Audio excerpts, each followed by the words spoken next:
Demons. Demons. Demons. Demons.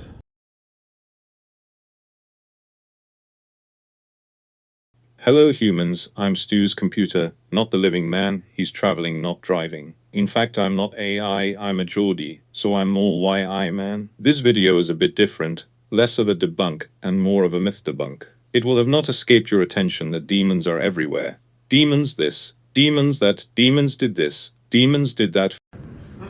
Demons. Used our bog roll. For some paranormal YouTube channels, from, shall we say, the dodgier end of spectrum, ghosts are apparently no longer edgy or dangerous enough. So they checked the trends and analytics, and they've seen that due to the effect of horror movies, demons are popular AF. So off they go to get scratched and possessed. Clicks and clout and ad revenue, here we come. And you've no doubt seen the endless stream of videos. Demons Dollhouse! One of the voices that we've heard from the house is, his name is Osmodeus. That's a demon's name. Yeah. That's a name that you actually heard in the song. Yeah, sure. An all-powerful demon king is residing in a suburban house in Utah. That's not air, Abaddon Avahe. That's not air. The demon's house. Demons with plural because we have demons here. All right, we have an elemental. We have the P demon, the A demon, the N demon. We have the R demon. Demons that are portrayed in these videos, however, have more to do with modern cinematic representations of demons than what is described in the Bible. It may come as no surprise that they are not at all what we believe them to be. In the Hebrew Bible, basically the Old Testament, demons were merely part of God's minions, along with angels who were not the cuddly, protective Christmas tree decorations we think of today. They were soldiers of God. For example, 2 angels were sent to Sodom and Gomorrah to wipe out everyone in those settlements, because they liked butt stuff. Demons' roles were to inflict natural disasters on man on behalf of a vengeful God. The Hebrew Bible even had individual names for these demons. I'm not going to try to pronounce them, but here they are.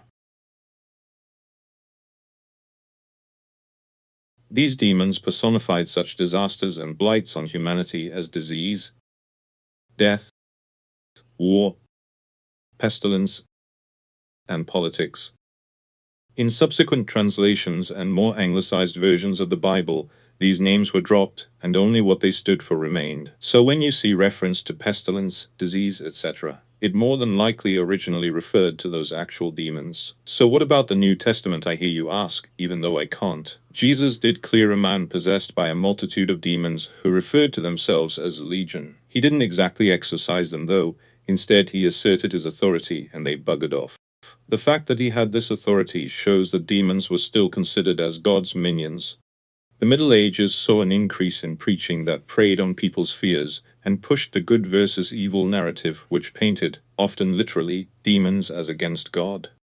Hellmouths were actually a thing, not just created for Buffy the Vampire Slayer. They were gateways to hell filled with all the fashionably despicable creatures, scapegoats, and stereotypes people feared and hated at that time, basically GB News. Popular culture, art, literature, and eventually media developed the terrifying and evil demons who did the devil's bidding and could possess mortal humans. And the cash registers have never stopped ringing. So the next time you're tempted by a red-lettered thumbnail promising a demon attack, remember, it's probably bollocks.